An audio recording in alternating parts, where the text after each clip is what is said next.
Hello, welcome to this, the second edition of Question Dine, the show where prospective parliamentary candidates and those involved in commenting on the election are put through their paces by our young volunteers. We're coming to you here from the E5 Square Café, where the food goes down very easily. The same might not be true of some of the political arguments that are going to be had over this table this evening. Now, with the mainstream political parties looking incapable of inspiring the electorate, some people have looked to the smaller parties to see if they can inspire and lead. Are they up to the challenge? I think there's one way to find out. Let's meet our contributors. My name's Matt Selwood, and I'm the Green Party's parliamentary candidate for Hackney North and Stoke Newington, which I believe we're in at the moment. I'm 27, so I'm one of the younger general election candidates this year anyway, I guess. I'm also the Green Party's national spokesperson on housing. And if I was to sum up my politics, I guess I'd say it's based on social justice, environmental sustainability and peace. I'm Claire Fox and I'm the director of the Institute of Ideas. We're not standing in the election, but I am one of the people who will be asked by the media to comment a lot on this election. I suppose I'm well known as a civil libertarian, a critic of environmentalism, so we might have lots of interesting discussions tonight, and challenging the political orthodoxies of our day. My name is Andrew Osborne, I'm 48, I live on the Isle of Dogs, which is not too far from here. I'm a free market libertarian, against war, not an isolationist, but I see a lot of bad things going on in the world, and I think we're the cause of a lot of it. My name is Abul Hussain. I'm a member of the Respect Party's National Council. I'm also the secretary of the Tower Hamlets branch. Tonight I'm representing Councillor Abdul Mir, prospective parliamentary candidate for the Bethnal Green and Bow seat, currently held by our other MP, George Galloway. I'm Adila. I'm 16 years old. I can't vote at the moment, but I am interested in politics. I'm Robin, I'm 23, I live in Tower Hamlets, so we'll be able to vote for a few of these candidates, so I'll see if any of them impress me tonight. My name is Victoria, I'm 16 and I'm a sixth form student. I'm Dan, I'm 23 and I'm unemployed. My name's Joe, I'm 18, I'm having a gap year and I'm unemployed. My name is Nancy, I'm 17 and I'm a sixth form student. I'm Saliha and I'm a volunteer coordinator at WORLDwrite. I'm Ella, I'm 25 and I'm a writer. I'm Onyeka, I'm 23 and I was planning on spoiling my ballot paper, so see if anyone can convince me otherwise. Well, that sounds great. Now I think we've got our first question from Dan. There's kind of been a lot of talk about public apathy. And what I want to know is, do you think this represents people's lack of interest in politics, or is this really a reflection of a redundant political system? I don't think people are uninterested in politics. I think people are rightly sceptical about electoral politics, and the two things aren't the same. I think that people taking action on the grassroots is actually an incredibly powerful form of politics, and elected politicians should be trying to enable that. The fact that the mainstream parties aren't doing that is probably the reason that people are so apathetic and so disengaged in the political process. I mean, I think everyone forgets that it's actually our power, it's not the politicians. And they keep saying they're going to give us more power. Well, it's their power to give, is the way I view it. They work for us, we don't work for them. I would make sure that I work directly on what you say, that basically the free market enables everybody to do whatever they actually want. You know, I don't agree with that. Well, you wouldn't have at the moment, the world run by large corporations and so on. You would have, everybody is on a level playing field. But the world is run by large corporations as a result of the free market, though. No, we're not in a free market situation. Do you think we're in a free market situation? That's what's preached and that's what's rolled out. It's the furthest thing from it. And so what does Respect think about public apathy? People might not be interested in politics on the national level because they don't care about David Cameron or Gordon Brown because of the expensive scandal, issues regarding the economy. But on the grassroots level, when you come down to community activism, I think there's a lot of spirit there, especially amongst the younger generations. I think that's the way I'd like it to be. But I think if I'm going to be entirely honest, I think that there's a danger of over-flattering ourselves, as voters, and saying that really, if you take it away from the politicians, we're all politically active. Now, I'm as disillusioned as the next person with mainstream politics, but I think we do have to be honest about the fact that actually we live in a politically post-ideological age, and that's affected ordinary people as well. I think that there is a myth about voter apathy, but I think it's also the case that the voters are, largely speaking, apolitical at the moment. And that's a real problem for anyone to care about political activism. I think that's true to some extent, but one of the blessings of being a minor party candidate is it's unlikely I'm going to sweep to victory in May, right, being honest. But what that means is that people talk to me quite honestly, and when you dig deep, you do find that people are involved in their community centres still, they're involved in their, community garden group, they're involved in something that's social and political and can lead to change. Yeah, but it doesn't get documented. I really think that's an indication of the low horizons. I mean, I'm talking about great movements for social change. This is ordinary people who actually achieved the franchise, got the vote, and have had revolutions, and now it's community gardening groups as a sign of activism. I mean, that to me is like insulting.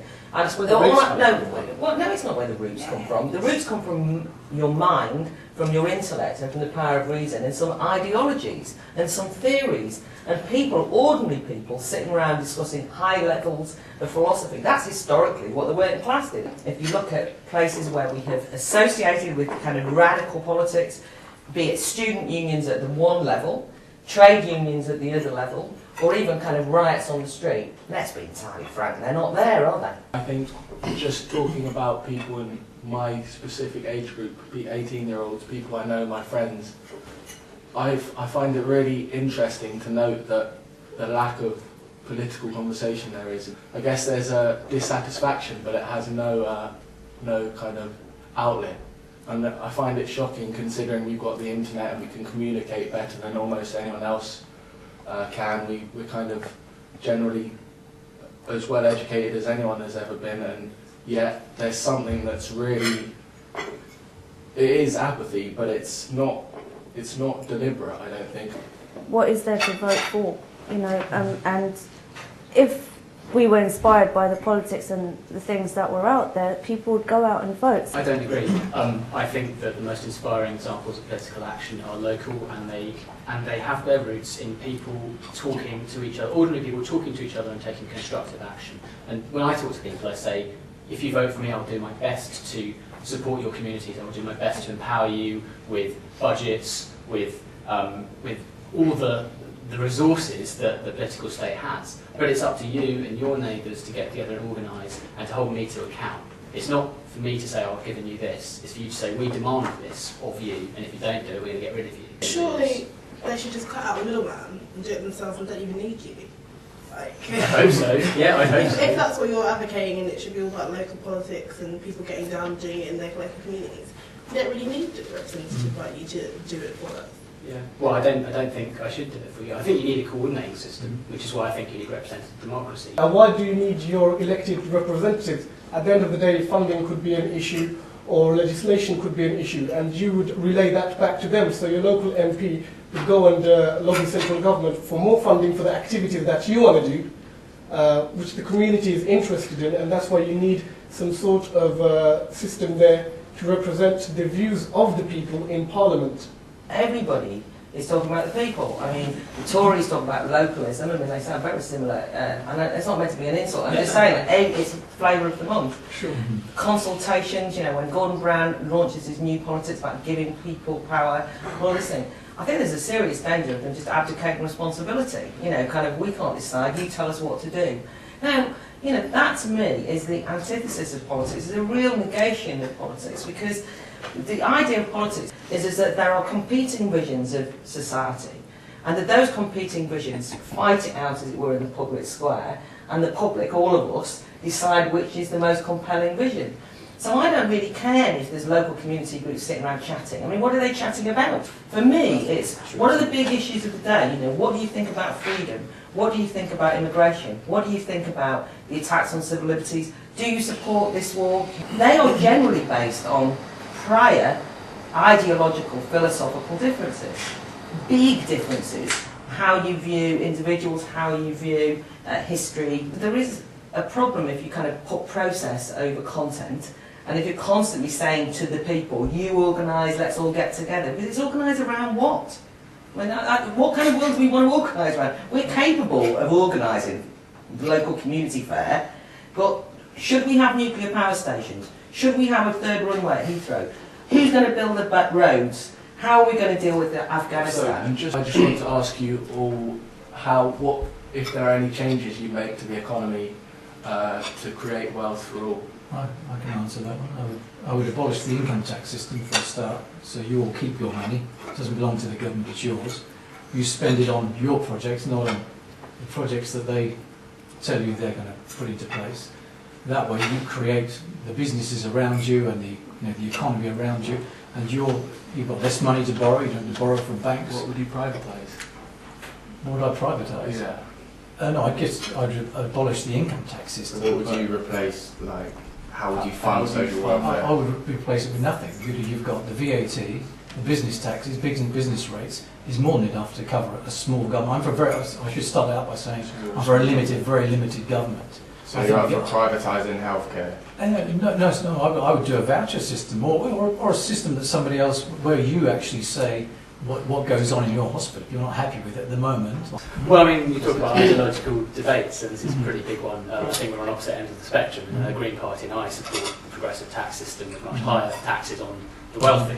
Do you think the wealthy pay tax? I think that's a total cop-out when people say, oh, well, the wealthy will just leave. Some people probably will. No, I'm asking if they pay tax, not if they leave. The top 100 billionaires and millionaires of this country. Yeah, and that's because of the government this day doing absolutely nothing about it, spending all their time focusing on benefit fraudsters rather than focusing on actually getting people benefit and getting the real tax fraudsters. Effectively, discussions about the economy nowadays do tend to be more about technical issues that you've discussed here today. So, for example, abolishing certain taxes, cutting back here, cutting back there.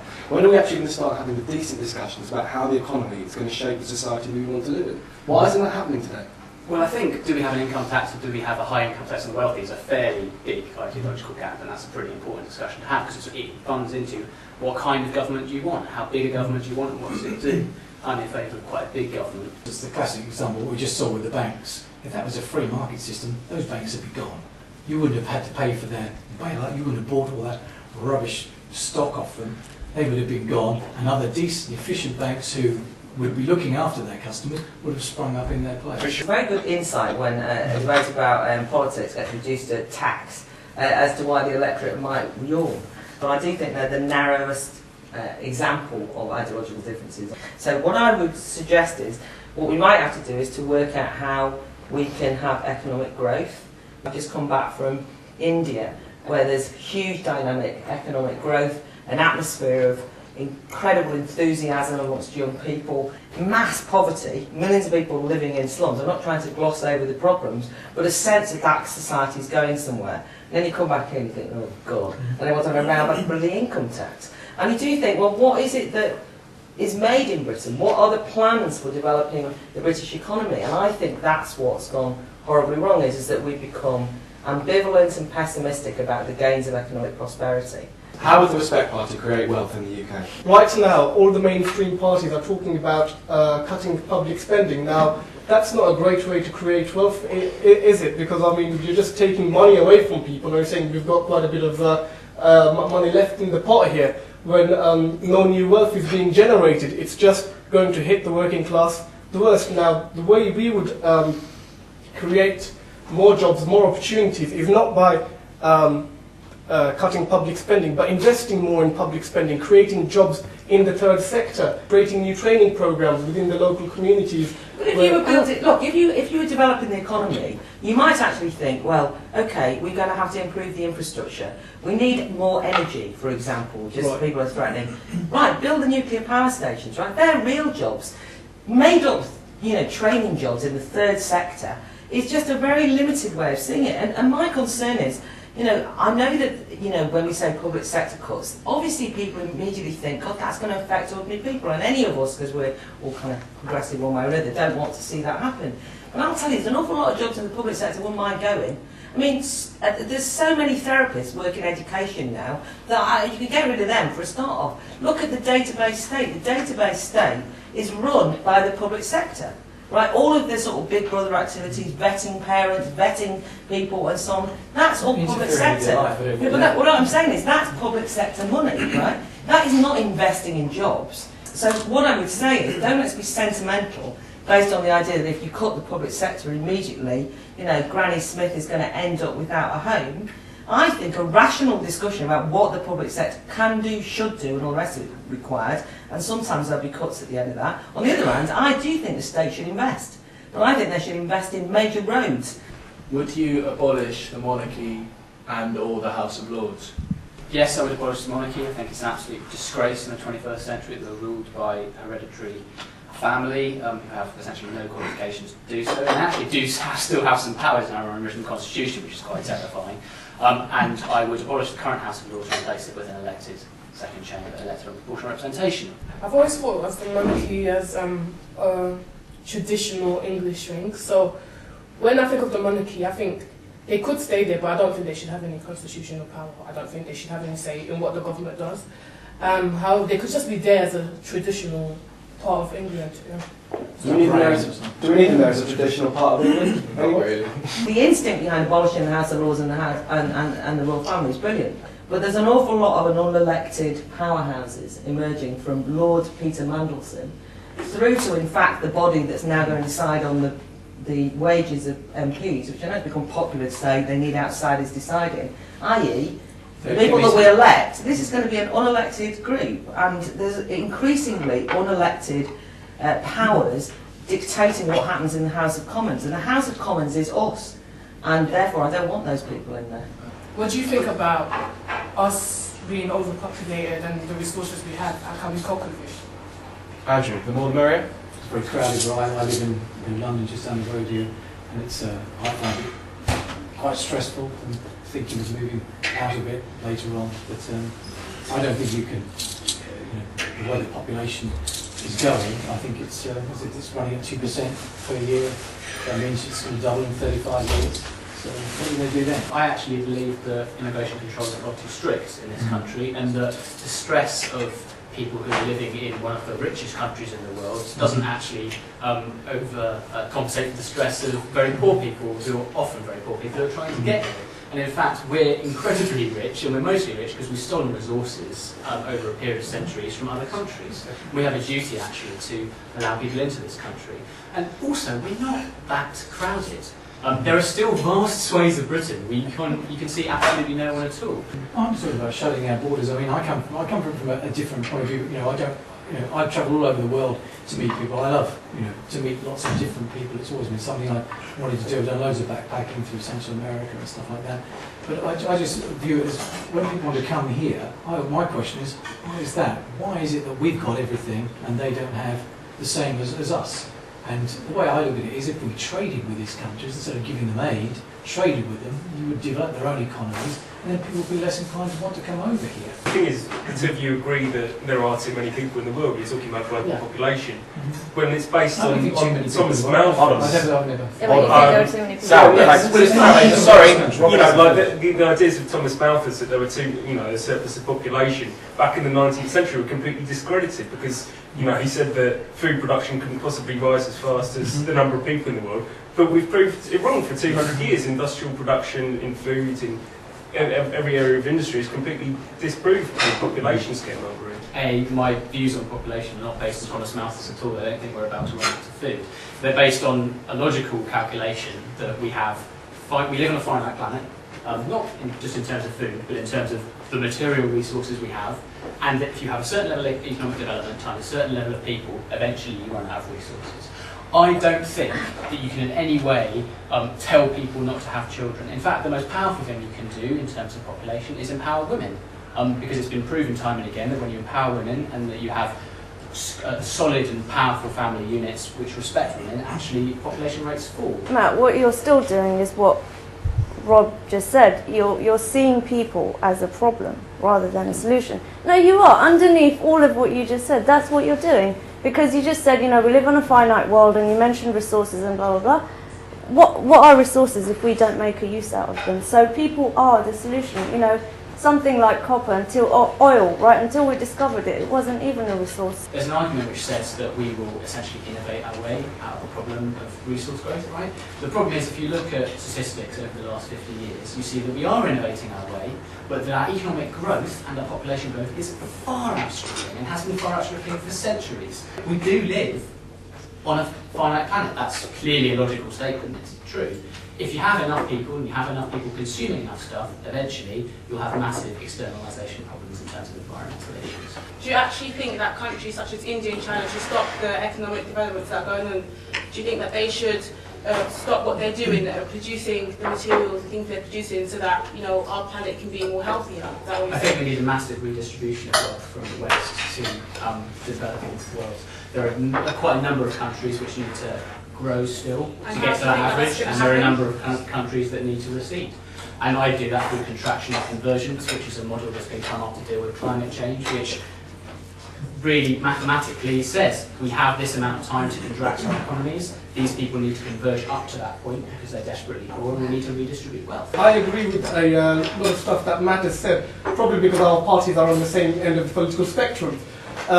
But at the end of the day, we've got so much land here. Now, people are talking about densely populated estates. But if we started building more affordable council homes, then we would not have such a big issue with overcrowding and densely populated areas in the country. In terms of finite resources, yes, we do have finite resources, but I'm of the view, personally, that we will innovate our way out of it. And I think more money... Thank you. Okay, well at least you don't have that much trust in the human race. You can admit to that. Well, I think both these guys are agreeing with it. If we're innovating our way out of it, that is the free market working. People's ideas, freely expressed, freely engaged in, we're innovating our way out of it. But I don't think the government for profit. has a clue. No, it's not. I'm not a profiteer. I'm saying that everybody should have a fair stab at it. Densely populated, crowded cities are vibrant, lively and wonderful places to live. Obviously, if there's rubbish resources, that's where you start competing. I was delighted, though, Matt, to hear you say that you don't agree with enforced population control, because you know yourself that people like Jonathan Porritt, one of the most pernicious arguments has come from some aspects of the environmentalist movement, if not from you, has been to say that population is a problem and that we should limit population. And I think that that is dangerously Malthusian, even if people don't cite Malthus. There is a sense in which people are blamed. There's a panic about resources. You only have to go to an optimum population trust meeting, and they're becoming more and more influential, by the way, to scare the life out of yourself about the anti-humanist trends. The biggest philosophical mistake is this idea of a finite world. There is not a finite world. The world is crafted by us. If you're a humanist, you know that the world is everything that we can make it. I mean, there are political barriers, and that might be true. There might be that we don't have the willpower to do it. But what I want is more people, more human ingenuity. For me, the more people there are, the better, because the more great minds there might be to resolve some of the problems that society faces. I have another question, and it's about your opinion on the EU, whether you're for or against the EU. For or against the EU. The idea is great, but it's not being implemented correctly, I believe. And the EU is not reaching out to the ordinary European residents, informing them why they're there, what they're there for. What essentially started out as a trade agreement has now become some sort of a superpower state. And none of us voted to be a part of the EU, but I think the EU has a duty to inform all of Europe's residents what it's about, what it's going to do, how it can help them, how they can contribute in building the EU, rather than be some organisation abroad that nobody really knows about and just hear the politicians debating around. I think it's what you touched on. It is the globalist agenda is what we're faced with, and that's what I'm totally against. Sure. Is one world government, one world bank, one world currency, one world army, one world police force. That's what we're heading towards. I think there's a lot of problems with the EU, but just withdrawing Britain from the EU isn't going to solve those problems. Like the EU is an extension of the liberal democracies which created it. And by just withdrawing from the EU without really sort of challenging the liberal democracy and democracy that created the EU isn't really going to solve any of those problems. I pretty much agree with the formulation of respect, I think, which is that I'm sort of a progressive Eurosceptic. I'm in favour of the idea of the EU. I think the bureaucracy and the current setup of the EU, much like the House of Lords and monarchy that we talked about earlier, is ridiculous. The EU has become something of an elite project that's imposed from outside. And we all are familiar with the Irish no vote and the contempt with which that was debated amongst EU bureaucrats about how we've got to go back and get them to vote the right way. And I think that there is a huge, no doesn't mean no if you don't agree with us, it only, you know, eventually you can browbeat them into saying yes, and then we can say we've got the democratic mandate. So forgive me for being slightly cynical about the democratic mandate of the EU. I think it's an anti-democratic institution. I'm pro-European, anti-EU, and I think that we want a more cosmopolitan world. I do not think that the liberalisation of freedom of movement in the EU is satisfactory for me, because it's also highly monitored. It's, you know, there's all sorts of anti-terrorism clauses and people checking on who's going where. So it looks like you're free to move around unless you're not the right kind of person. So what I'd say is open the borders. Then if I don't win that argument, by the way, with the people of Britain, then I don't win it, you know, then I've lost. It's up to me to convince ordinary people in this country of the need to have mass immigration, because I do fear that just opening the borders through the EU has been what's led to a backlash. It's in Greece at the moment where essentially the Greek government's kind of forcing through an austerity programme on the basis of the Germans told us to do it through the EU. There's no kind of attempt of the Greek government to win the argument with the Greek people to you cut public spending or not. Whereas now it's kind of like, oh, the EU is forcing us to do it, sorry guys. It's a kind of way for the Greek government to outsource authority, and I think you see a kind of similar process in the UK as well. I find it really odd that we're all talking about how kind of anti-democratic the EU is and how it affects us, but I think it's really, really important to realise the economic effects that us being in the EU has on people outside of the EU, things like cap and trade, which the EU give huge subsidies and force up prices of different farming wheat and butter and milk, and it's just effectively forces all other developing countries who produce these products out of business, and it's being done in our name. It really needs to be focused on as an actual active thing that is wrong, not just anti-democratic but wrong, and it's done in our name. I would like to know what you guys would do to assist the young unemployed people. What I look at, and what the Green Party wants to look at, is billions of pounds of investment in social housing. That kind of investment creates tens of thousands of new jobs, and not just make-weight jobs, not just jobs we've sort of invented because we need to solve an unemployment problem, but jobs with real skilled trade, jobs with a future. I think that's the kind of investment. So I suppose you support building on the green belt then, Matt? Yeah. I do actually, in parts, yes. And where it's needed, I think we need massive amounts more sustainable homes. I don't think we should build over the entire country, but I think the green belt is a crude form which needs to be re-examined in the context of the challenges we face today. I suppose the first thing is that I don't think that there should be specific schemes for the young unemployed. I remember, because I'm old enough, when Thatcher introduced those kind of schemes, and they were unhelpful, to say the least. They weren't real jobs, they were often exploitative trading schemes, and to a certain extent you'd rather it be clearly obvious that you're unemployed rather than put on something which actually just employed your time for very little money, just for the sake of it. Secondly, I think that university as an answer to unemployment for the young people has also been a disaster, and education in general. I think universities and further education colleges have been used to mask youth unemployment, and I don't think that's a very honourable way of using education, because I actually think education has a purpose in relation to the expansion of knowledge. So what do I think we should do about unemployment is I do think we need to look seriously at economic development, which is what I said before. I think there's plenty to do, you see. It's not as though I think society's not got any problems that need solving and that we won't have people, we don't need workers to do them. I can think of endless numbers of things. You know, when you can't get the tube at weekends in London because they're having to work, close it down. So, well, get twice as many people working on it then. That's the kind of thing I wouldn't mind seeing. There are lots of things that I could imagine are not made-up jobs, but real jobs. I've got no problem with green jobs. I mean, I'm an anti-environmentalist to the core. I think it's a really mean-spirited philosophy, broadly speaking. But, if you want to call them green jobs, I can live if they're decent jobs. My fear is we're going to have a load of people wandering around with clipboards, checking how much electricity you're using, and all the rest of it, as a kind of, policing agents. Are you recycling the right amount of, and if you don't, I'll report you. Claire raised an interesting idea there about the role of higher education and whether or not we should be utilising higher education institutions to reinvigorate the economy. Abel, what do you think of what does Respect think of the role of higher education in society? Well, of course, higher education has a really important role in society. We're even for scrapping the tuition fees. But if we're going to send all these people to university, okay, we put them through the 3 years program and they come out and they've got no jobs, which is a problem we have right now. We have 100,000 graduates from 2008 who did not secure jobs by 2009, and they were competing with the new graduates. So at the end of the day, it's a temporary short-term solution, encouraging people to go on with further education, get trained vocationally, and come out and look for a job that really doesn't exist or is very limited.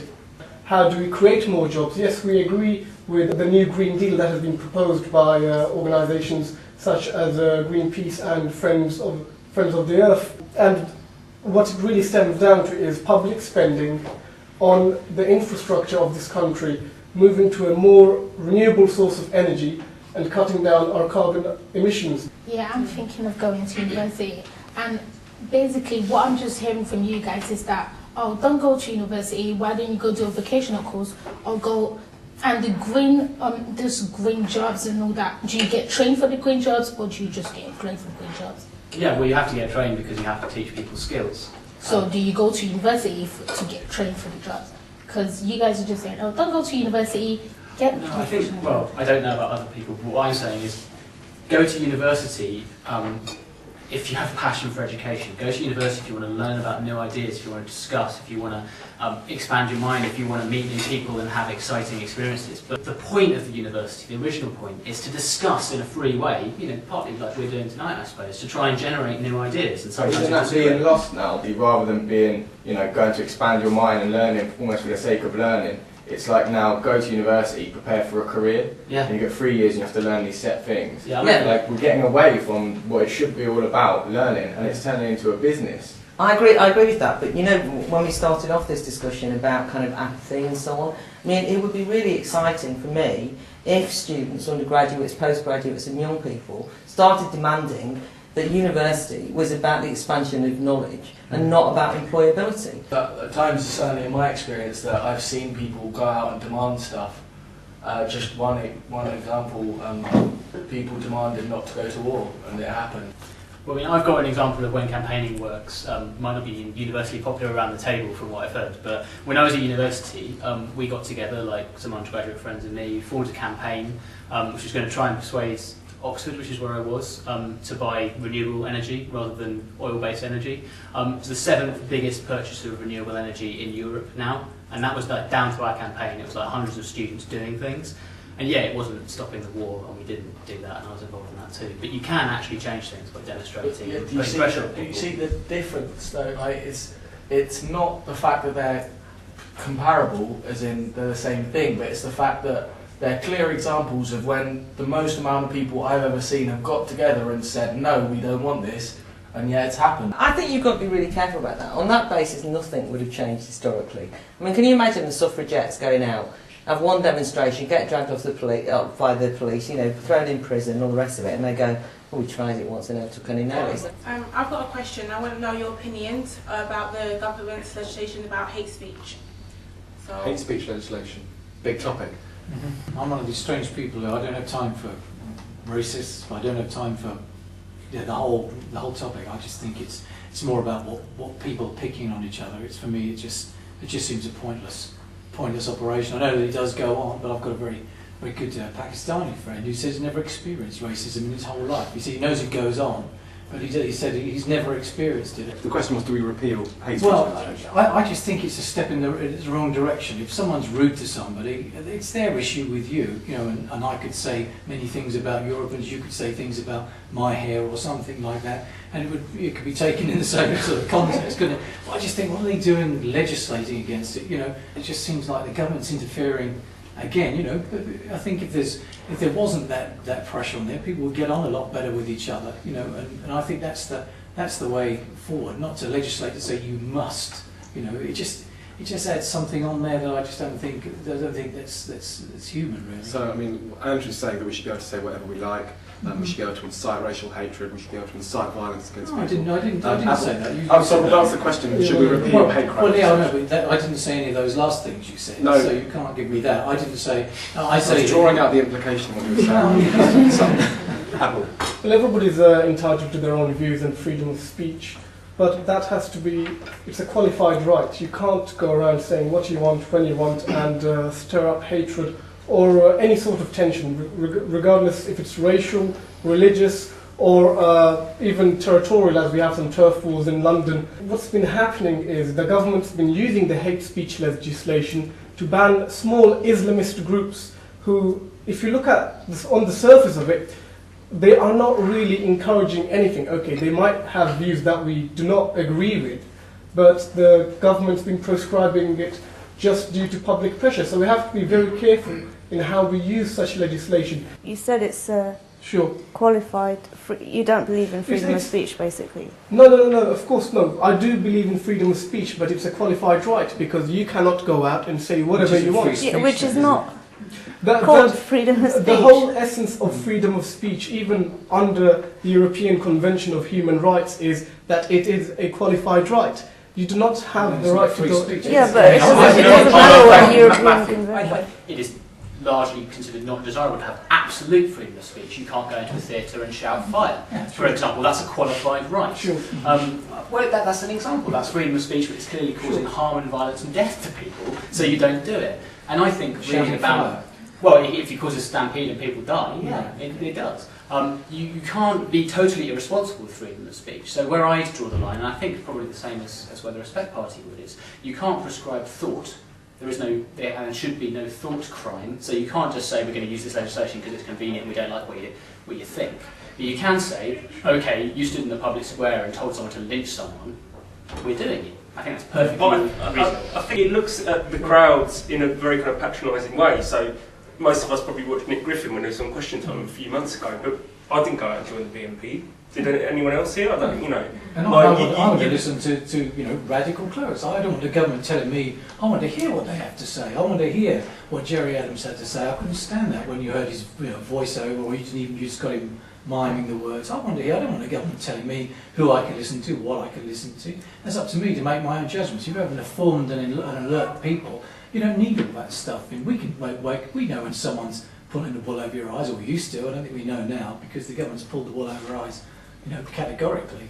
I mean, I think the problem here is that we're sort of talking as if hate speech is, oh, well, you just hurt your feelings. It's like, someone's teased you about being a bit chubby or whatever. We're talking like, music which asks people to go out and kill gay people, for example. I mean, that's not just hurting people's feelings. That's contributing to a climate of homophobic terror. Yeah, okay, but from that perspective, then, do you think just curbing it on the level of speech is actually going to get rid of that? I mean, if we actually have these debates out in the public, right? There's, for me to defend myself. It might be race hate legislation, but it didn't stop racism. Like, the way to stop racism, to fight racism, isn't by telling people they can't say certain words. If you listened to the songs of Beanie Man, which are, explicitly homophobic and do encourage violence against gay people, do you think you'd go out and lynch gay people? No. Who do you think would? I don't think you can divorce one song from a whole climate of homophobia. So yes, banning things is not the only solution, but it is part of the solution. But you don't allow people to go out and say, by the way, I want you to be burned to death. But you think there are people out there who would go out and lynch gay people? A young Jamaican boy listening to Beanie Man, it's not that he just listens to him and says, that's it. Sure. It's that it's one part of maybe a culture that he's in with his friends that makes it more acceptable. On this basis, surely like the Christmas #1 was by Rage Against the Machine, they incite violence against the police and the American state. We should ban them because they're inciting hatred as well. So is that inciting violence, and that needs to be banned? You could go around kind of Irish songs about the IRA or something like that, kind of rebel songs and stuff. You could ban all of them. There's any number of songs that talk about violence, because violence is part of human society. You have to look at the context. Rage Against the Machine was actually against stopping Simon Cowell getting his Christmas #1. I don't think anybody would listen. I mean, I just heard it just for the sake of it and switched it off because I don't know what it was all about. But then again, you have artists such as Beanie Man who are psychologically conditioning people, and there's a difference of actually singing or writing or disseminating any material just for the sake of it, for a bit of fame, to cause a bit of controversy. And then there's material out there that is designed to psychologically condition the vulnerable people for them to engage in acts of violence, and those are the articles that we need to specifically target. You're talking as if people can't make their own minds up, and like they hear something and they're going to believe it. Like, as humans, like we have the ability to like think and critically analyse things that we hear. Just because we hear something that suggests that, oh, you know, we should lynch somebody, we think about that and analyse it and decide whether that's a good idea independently. I was just going to second what I Dan just said. Who are you to tell me what I can and can't hear, or censor what I can and can't hear? I'm not stupid. It's completely infantilising people to say what you've just said. And, you know, you're saying, this is about the context. I'm going to, you know, and you're sitting here judging one artist from another. And, I mean, who are you, really? I think that there should be no limits on free speech, and I would absolutely repeal all hate crime legislation, hate speech legislation. I think it's really interesting, the idea that we're all intelligent enough around this table, because it's always somebody else who isn't. And sometimes it might be Jamaican youth in Brighton who can't be allowed let loose. Other times it's white, you know, working class kids from East London who only have to go anywhere near a BNP person. They're about to go out and kind of launch into a racist pogrom. And other times it's young British Asian youth who, if they go anywhere near a mad mullah, as the Daily Mail might describe them, or the government in fact, they're going to suddenly become suicide bombers.